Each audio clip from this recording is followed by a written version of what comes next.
Hello दोस्तों, आज हम सुनेंगे सत्यनारायण व्रत की कथा का प्रथम अध्याय। चैनल पे न्यू हो तो चैनल को सब्सक्राइब कीजिए। बहुत समय पहले की बात है। सर्वशास्त्र ज्ञाता श्री सुत जी से हजारों की संख्या में ऋषि मुनि गण मिलने पहुँचे।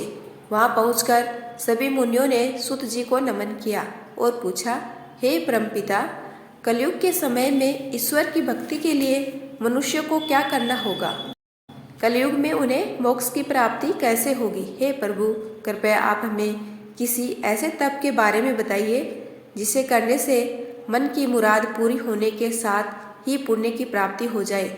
ऋषियों की बात सुनने के बाद सुत जी बोले, हे मुनिगण, आप सभी ने मनुष्यों के हित के बारे में एक अच्छा सवाल किया है।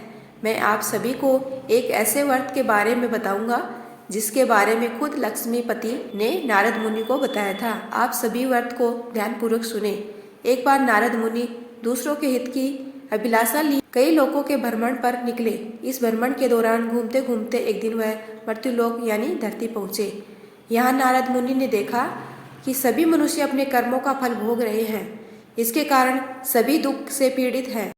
यह देख उनके मन में एक सवाल आया कि ऐसा कौन सा उपाय निकाला जाए जिसका पालन करने से मनुष्य के दुखों का अंत किया जा सके।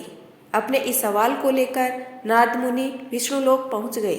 वहां उन्होंने भगवान नारायण की आराधना की। प्रार्थना करते हुए नारद मुनि बोले, हे प्रभु, आप तो सर्वशक्तिशाली हैं, आपका कोई अंत नहीं है। आप सभी भक्तों के कष्ट को दूर करते हैं। आपको मेरा प्रणाम है। नारद मुनि की यह बातें सुनकर भगवान विष्णु प्रकट हुए और कहा, हे नारद मुनि, आपके मन में ऐसा कौन सा सवाल है जिसके लिए आप यहाँ पधारे हैं?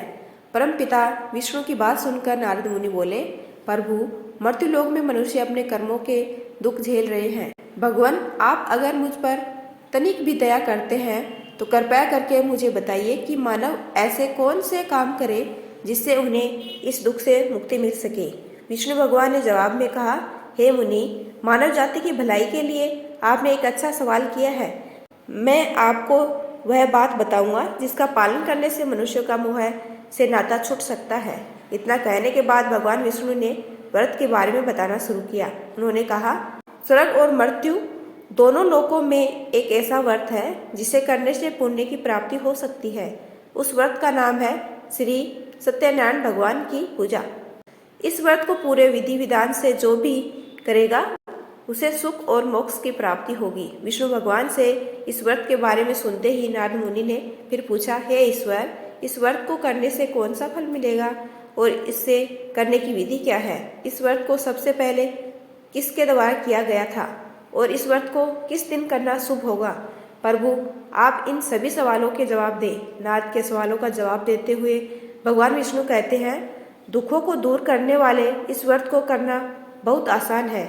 इसको करने के लिए मनुष्य को पूरी भक्ति से शाम के समय ब्राह्मणों के साथ श्री सत्यनारायण भगवान की पूजा करनी होगी। इसके लिए सबसे पहले भोग तैयार होगा। भोग के लिए दूध, केला, घी और गेहूं के आटे को 1/4 भाग में लेना होगा। गेहूं नहीं है तो उसकी जगह साठी के आटे का उपयोग किया जा सकता है। फिर शक्कर और गुड़ सहित सभी खाने योग्य पदार्थों को मिलाकर भगवान को भोग लगाना होगा।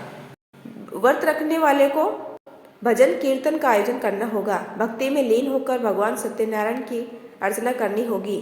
इसके बाद व्रत रखने वाले को ब्राह्मण और सभी परिजनों को भोजन कराना चाहिए। इसके बाद व्रत रखने वाला खुद भोजन करेगा।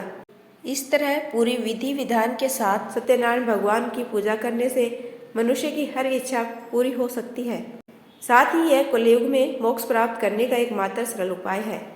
इस तरह श्री सत्यनारायण कथा का पहला अध्याय पूरा होता है। यदि आपको मेरा ये छोटा सा प्रयास अच्छा लगा हो तो चैनल को लाइक, शेयर एंड सब्सक्राइब कीजिए। आपका अपना कीमती समय देने के लिए दिल से धन्यवाद।